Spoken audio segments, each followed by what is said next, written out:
Assalamu alaikum wa rahmatullahi wa barakatuhu to some of you and peace to the rest of you. Hit the share button because the message is more important than the messenger. To Mrs. Golden and to MRM and to somebody in Multiracial Movement's chat, but I forgot who it was. I want to thank y'all for reminding me about something. And I also want to give a shout out to Ace3567, the curious one, who was on my last live stream, which was several weeks ago.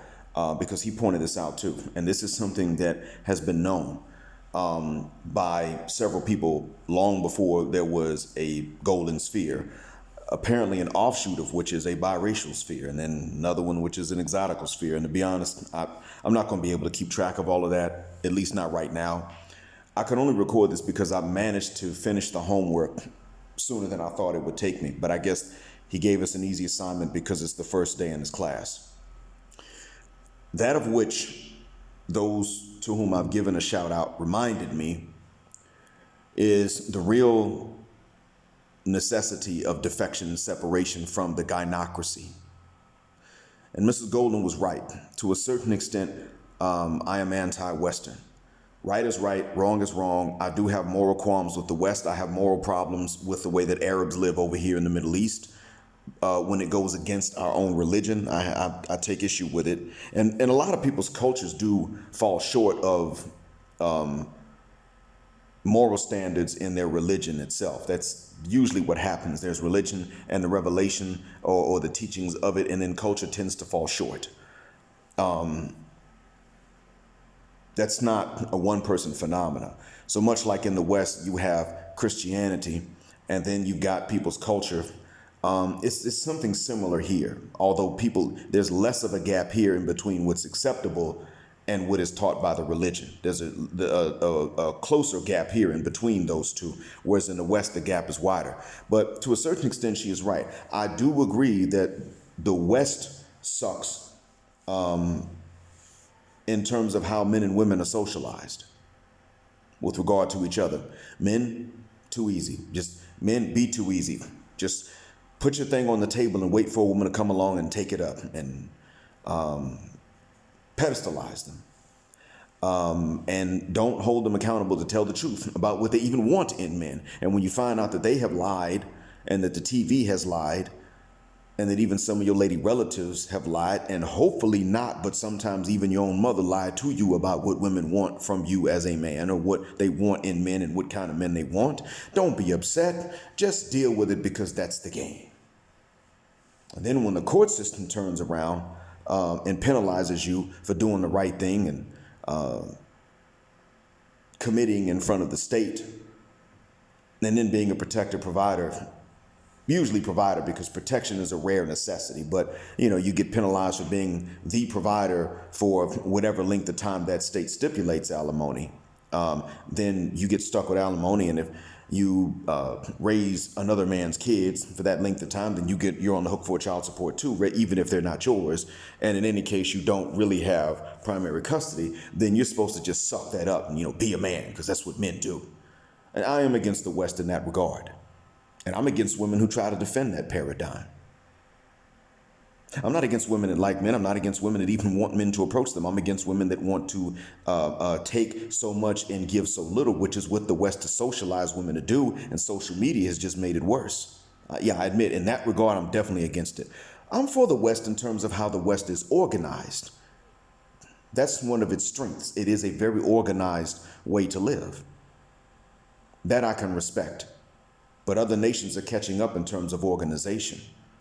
Bureaucracy does become problematic in many cases, and that's one of its downsides. I mean, I'm not supposed to be able to walk into a DMV and slip somebody a 10 and say, hey, look, let me get this license and skip the paperwork.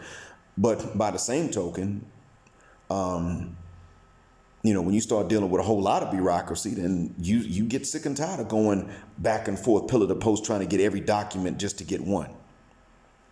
You get tired of it. So they both have the advantages and disadvantages. I have to take a nuanced view of these things to be fair. And that's the only reason I took so long to explain it. But when it comes down to this defection from the gynocracy, which is why I'm recording what I'm recording now, I will admit to something that all of you have said, and also Golden Order, one of the chat members in Miss Golden's live stream, just a little while ago, which is tonight my time. It's already night here. Also pointed out, and somebody else, I forgot the name of the chat. The person in the chat. I'm sorry, but they pointed out the importance of culture, and that's the thing. We all must remember manosphere, golden sphere, biracial sphere, exotical sphere, all of these spheres that are pretty much forced to defect from the Nijistan gynocracy and hyenocracy and hypocrisy. Have to remember one thing. As I stated before, that for over which you don't have any control is not going to be why you must defect. Except that you were pushed out because of it.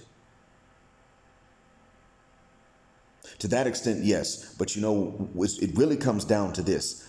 That which you're going to, that to which you are going, that to which you are defecting from the gynocracy is going to be determined by things that are voluntary. Your inner class, your attitude towards education. See, the education that you can not formally get is not your fault. The education you can get informally to at least learn basic things is up to you. To the extent that education is free, everyone should master that curriculum, not even blindly believing it, but at least learn that that's what the curriculum is. I mean, I'm just going to be honest. There should be no reason that someone comes to me and says to me, yo, Professor Black, I've been looking at the news about Haiti, but then I can't find it on the map. And when I ask them why, they pull out a map of Africa and say, I bet you won't find it either. Haiti's not geographically in Africa. Just as an example, these are basic things. Knowing how to spell the difference between there, and when to use each spelling is necessary. And don't give me that excuse, well, we just in the chat, man, it ain't that big a deal. No, Father Mucker, it's that big a deal when you're trying to argue about things that are important. If English is your first language and that part of that education in English is free, your attitude towards education will show even in that. Small things will give away your attitude towards education. And if your attitude towards education was lax when you were young, then deal with those consequences when you get older until you go back and re-educate yourself. See, that attitude is really what determines everything else. There's not going to be a genotypical or phenotypical criteria on which everybody's going to agree. As a matter of fact, even those who are doing the pushing aren't all in agreement as to who they're going to try to push out or why. They're not even in agreement as to how hostile they'll be. Some of them are hostile. Some of them are peaceful. And they could sit up next to each other and get along.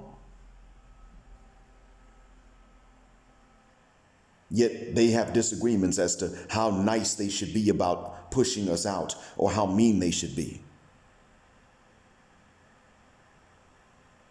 How dangerous we are, how untrustworthy they are. They are characterizing phenotype, or even not a phenotype, but a lack of a phenotype. When I say they are characterizing it, what I mean is they are looking at someone's outside and determining their loyalty and their moral understanding or lack thereof based on what they can see. And that is due to trauma. I get it.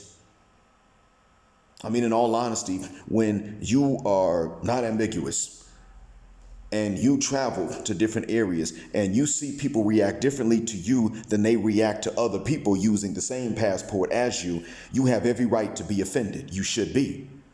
And I understand why they have, to a certain extent, what I call a blackanoia, a distrust, an acceptance of what John Henry Clark said, you have no friends. I understand why they would say that, because the friends are few and far between. There are individuals. There are a few cultures that are neutral. There are individuals that are actually friends, but they're not the majority. I get it. I understand why they feel the way they do, but then they want to look at somebody that's been next to them the whole time in marches and say, man, you selling us out. And you're looking at them like, how am I doing that?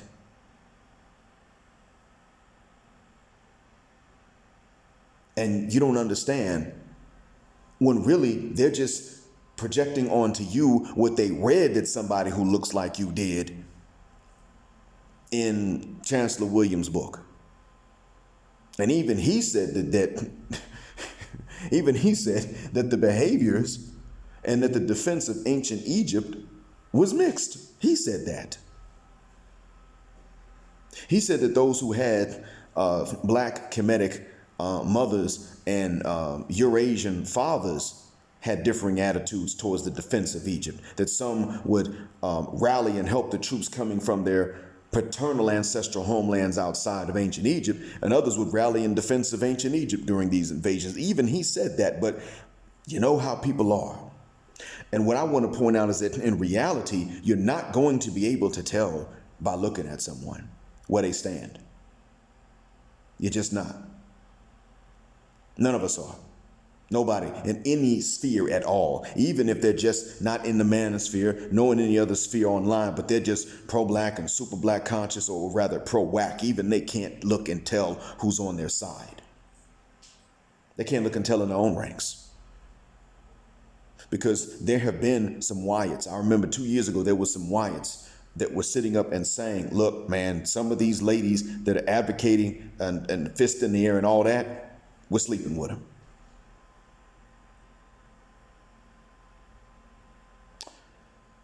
And we don't have to do that much. That's what some of them said. And I remember that back in 2019. So really, you're not going to be able to look and categorize someone's loyalty. And that's why I'm not willing to do that.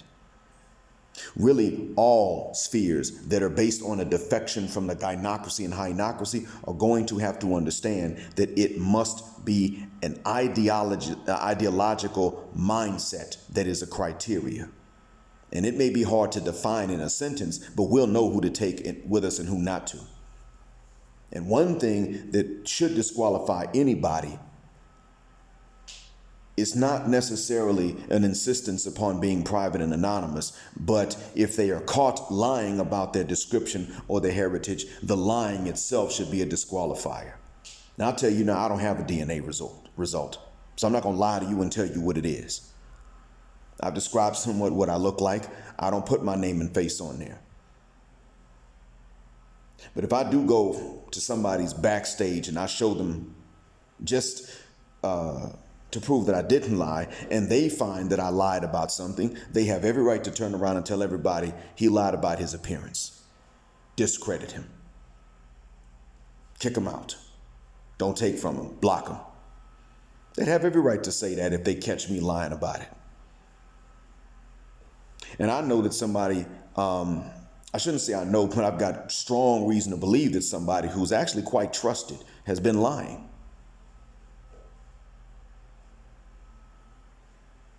But even if that is the case, I'm going to allow some ladies to find this out themselves before I say anything. It's because, frankly, it's not going to mean anything if a man says it anyway.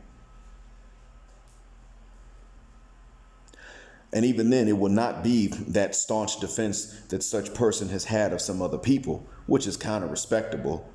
But it's going to be simply the lying. Not because of the description even, but because the lying, one, was so that outside people completely unrelated could weigh in on this stuff, on the necessity of defecting from the gynocracy. But also, lying is voluntary. Everybody makes a mistake of memory all the time, and I don't even want that to be held against someone unless they promise to never forget certain things. If they promise to memorize something and they don't, sure. But if they don't promise to memorize something and they just forget, I'm not asking anybody to be held accountable for that.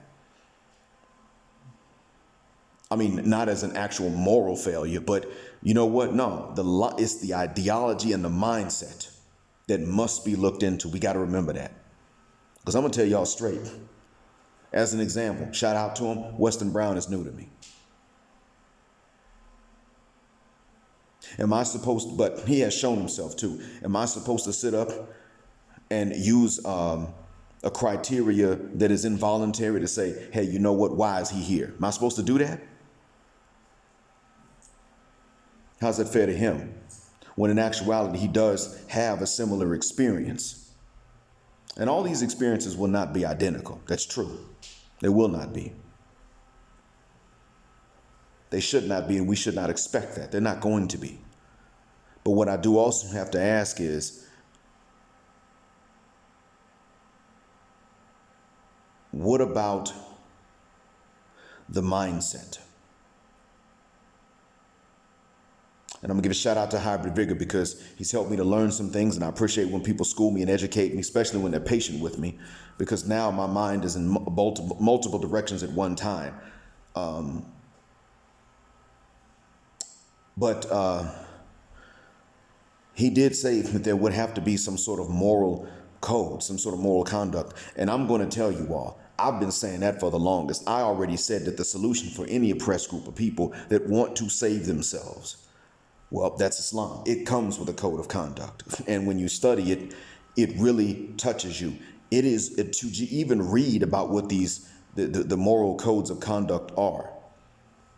They satisfy the heart, meaning your emotions. They satisfy the mind, meaning your intellect. And since we human beings are emotions and intellect all in one, well, you know what? You can tell that this was revealed by someone who knew our minds and our hearts better than we know them ourselves. You can tell.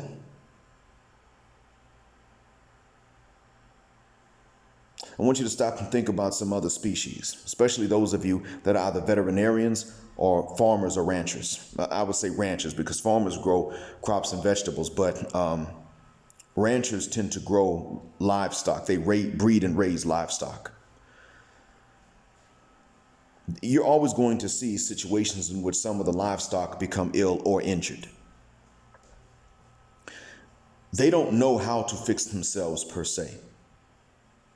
Some of the healing is already built in, thank goodness. Now, stop and think about who did that, who built that into that species and our species and other species we're not even thinking of at this point. But on top of that, they will have injuries or illnesses and they won't know how to fix themselves, but they'll know that something's wrong. And then when you take them to the vet, and the vet can do certain things, and then later on, you know what? They're fine. They're okay. Everything's okay.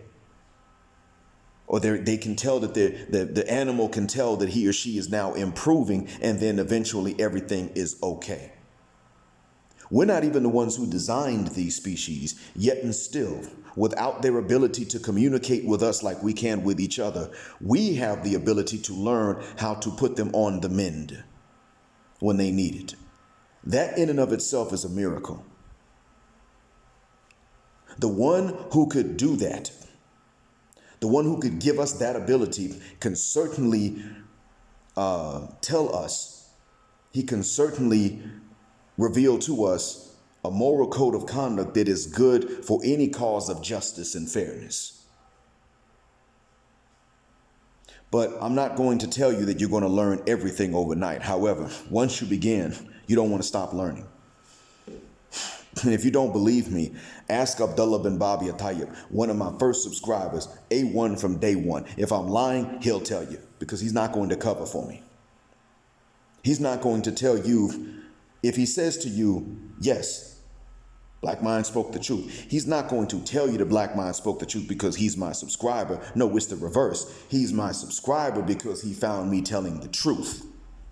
If I deviate from it, he corrects me. So he's one who I could trust to tell the truth. It is very true. We're going to need this moral code. And let's be honest, the reason why Malcolm X is a hero, to the point that even different spheres, or rather different sectors of the Black community are going to argue over which one's hero he is because of his morality. This is very necessary to understand.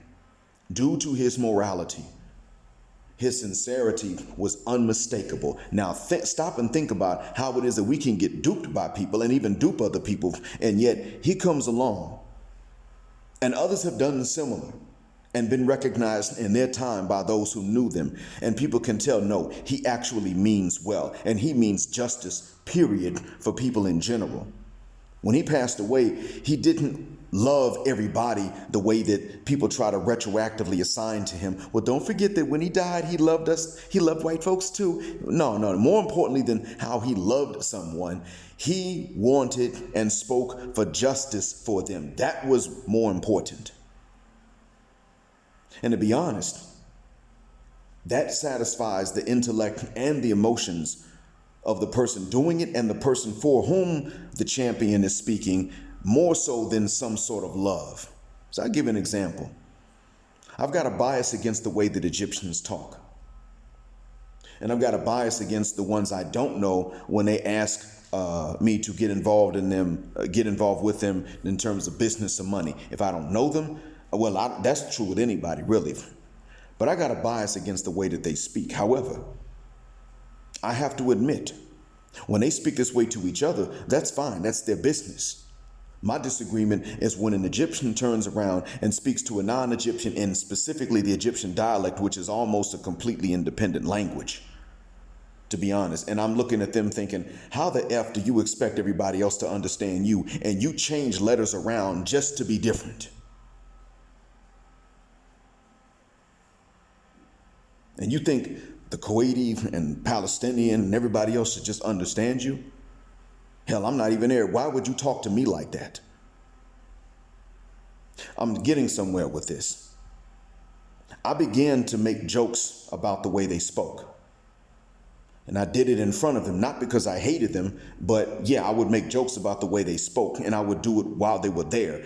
I wanted them to have a chance to defend themselves if they chose to. None of them ever did.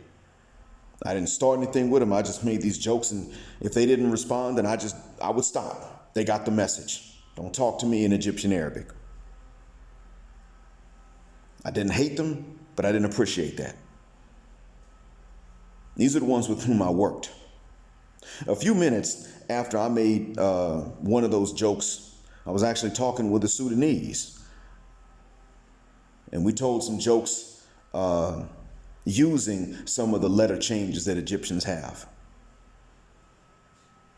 Later on, and we were both making jokes about them at this point. Later on, when the exam was finished, I told one of these really slow students, "Bruh, the time is up. I got to take the test paper and leave. The time is up." And he said, dagiga, which means a minute. Because, Gulf Arabs, everything is, they're special. The rules don't apply to them. That's a stereotype. And at that year, it was actually true for a lot of the students. So I said to this kid, "Listen, I don't have a choice. I'm taking the test paper and leaving. It's nothing personal. It's just business." I grabbed the test paper. He grabbed it. He ripped it. When I pulled, he pulled away and ripped it. I took the other half and I told him, "Goodbye, sir," because these were the rules. I would have gotten in trouble if I gave him extra time. The other students didn't take extra time. I turned it in. I turned all the papers in. And when the supervisor asked about that paper, I said, "Yeah, well, the kid held on to the paper. He held on instead of giving it up after the time was over." "Well, you have to transfer his answers to another sheet." He was a Sudanese. And I said to him, "Watch what I do right now. Nothing personal against you, but watch what I do." And I turned around and started walking off.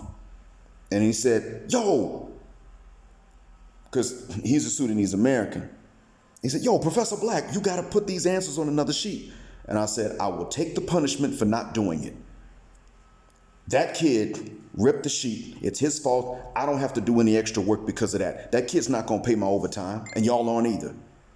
Go back and punish that kid. I don't care if you give him a matter of fact, if y'all don't give him a 0, I'm going to turn y'all into the ministry. You did your job. You told me what I had to do. Just tell them I refuse because I don't have to, and the ministry will say so." The Egyptian man that heard me making jokes earlier said, "Wait," he said to the Sudanese administrator, "Actually, they changed the rules. No, none of us has to do this anymore. That kid ripped the paper. It's on him. If the machine can't grade it automatically, he just gets a 0 and it's his fault because they knew. The administrators don't require us to do this anymore." When I thanked the Egyptian, he said to me something that a colleague had said when he gave me a ride to the airport before, and I've told y'all about this. He said to me, I didn't do that for you. It's nothing personal. It's just business. He was pretty much letting me know, yeah, I heard what you said. And that was cold. I only told him what the new rules are because that's what's fair and what is just. That's just how it works. Didn't do that for you. He was still willing to apply a rule to relieve me of extra work and extra responsibility that was not binding upon me, even though he had every right to not say anything and just leave it between me and the supervisor and not inform anyone of anything. Obviously, he didn't love me. I didn't love him. I didn't hate him either. I had nothing against him. I just didn't want one of them to make the mistake of looking at me thinking I'm one of them and then speaking to me in that dialect, because then they get upset when I don't understand them. Until they realize I'm not Arab at all, let alone Egyptian. So there was never hatred to begin with, but yeah, I was rude, and he still did what was right. And that's what's more important. And that's one of the things that stuck with me. This happened in 2017, I believe, or 2018. No, this happened in 2017. And this is one of those things that has stuck with me from then. This is why you will see me be Malcolm X on behalf of black folk when it comes to white supremacists and white nationalists and how they deal with us, or even the ones that aren't shouting out from the rooftops their white nationalism, but they still practice low-key discrimination. And then I'll turn around and I'll tell somebody from Nijistan, you need to fuck the shuck up, bro. When they start going in on somebody that did nothing to them, like another one from their own population. Or telling some of us, their relatives, you don't belong here anymore, but they're saying it with hostility, like you're a traitor, sellout. No, you need to fuck the shuck up, bro. If you don't want us in the same category, okay, then fair enough. You said go, I guess we got to go out if enough of you say this. But what's with these accusations of us selling out? And if we had some sort of privilege, why would you blame us instead of the ones who extended it, unless we knew that we had it and kept asking for it, which we didn't? That's why I might be able to seem to be a flip-flopper.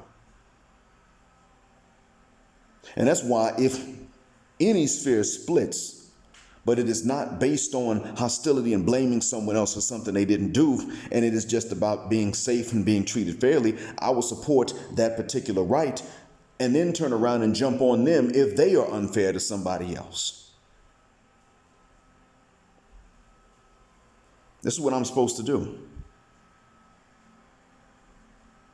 But more importantly, you will understand why somebody is compelled to do it if you look and study the moral behaviors that we're supposed to have. You won't have to come up with a code of conduct. You just have to study when it's already been revealed.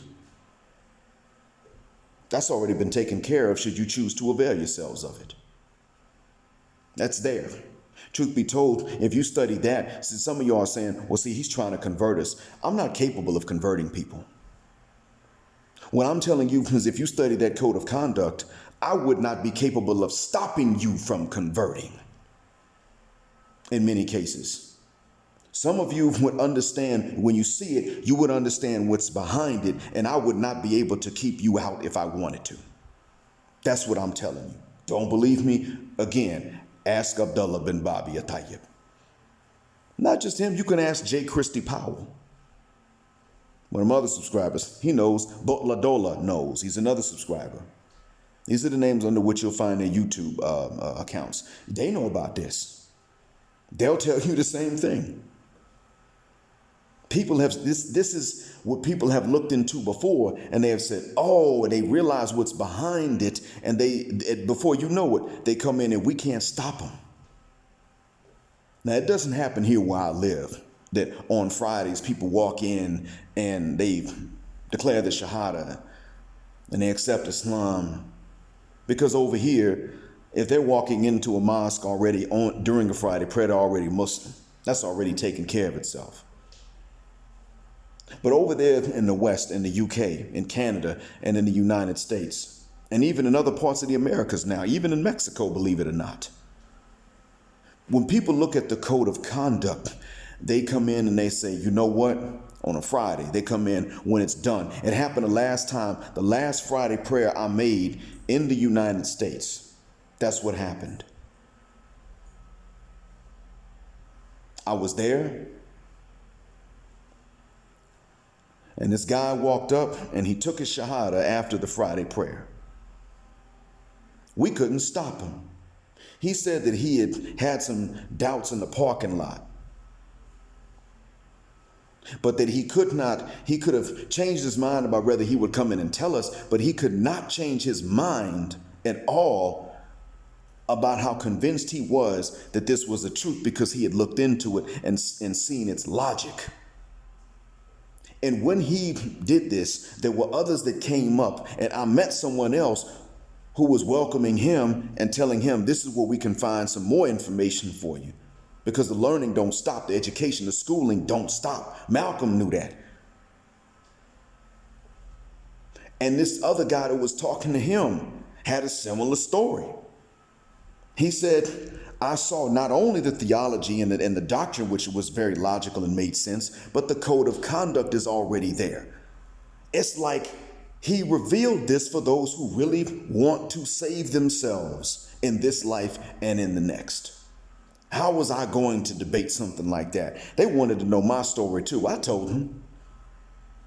Nutshell of it is, I knew little bits and pieces about it from age 13 when I found out about Malcolm X and read his autobiography. But then I learned even more. But truth be told, without even realizing it, I actually dreamt about a surah. I actually dreamt about chapter 99 back in either 1996 or 1997. It was one of those two. I dreamt about chapter 99. The 99th chapter of the Quran. But I didn't know what that was back then. I also had a dream that we were in rows, we were praying, we were gathered, we were in rows and we were praying. And then when we were in the process of it, it's like we were done, we were sitting down. And then when we sat down, I could see that there was somebody who was in front of us. He was sitting down, he turned around, and somehow I knew it was Jesus. Now, why would I dream like that? Later on, I found out that one of the dreams was about a surah, the 99th chapter, the beginning of Judgment Day. That was one of them. And that the other dream was a dream about Jesus leading Muslims in prayer, which I found out later was the case in Hadith, that he would actually come back to run things as the leader.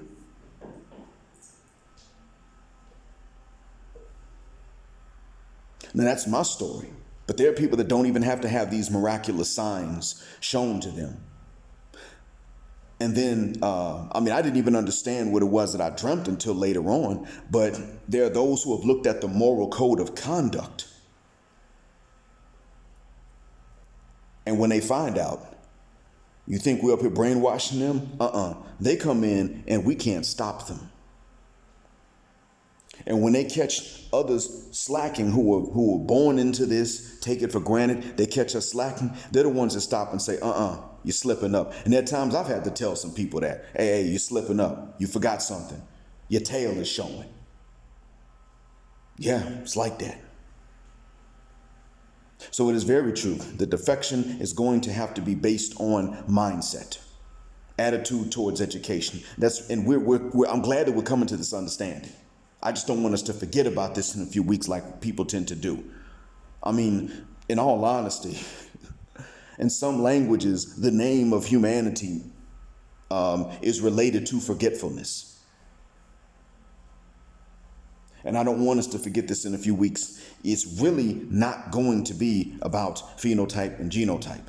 It's really going to be about attitudes towards human decency, education, learning, justice, and fairness. That's really what is going to be the case. So, Ace 3567, the curious one. Thank you for reminding us of that in my last live stream. Hybrid Vigor, thanks for reminding me of that in the chat. Same to you, Mr. Parker. MRM, thank you. And I forgot who it was in your chat that reminded me of this. The Golden Order in Mrs. Golden's chat earlier today. Thank you for reminding me. And to others who have made this point and reminded me recently and long ago, thank you too. And I'm sorry for forgetting your names. Remembering this can be the difference between, and remembering the importance of this is not only the difference between failing and succeeding in what you're trying to do right now in this life. It will be the difference between failing and succeeding on the day that everybody gets resurrected, whether they expect it to be or not. And they find that stuff they didn't even think about, stuff they done and forgotten, somebody else remembered very clearly. Thanks for listening. Assalamu alaikum. Until next time, I hope this helps.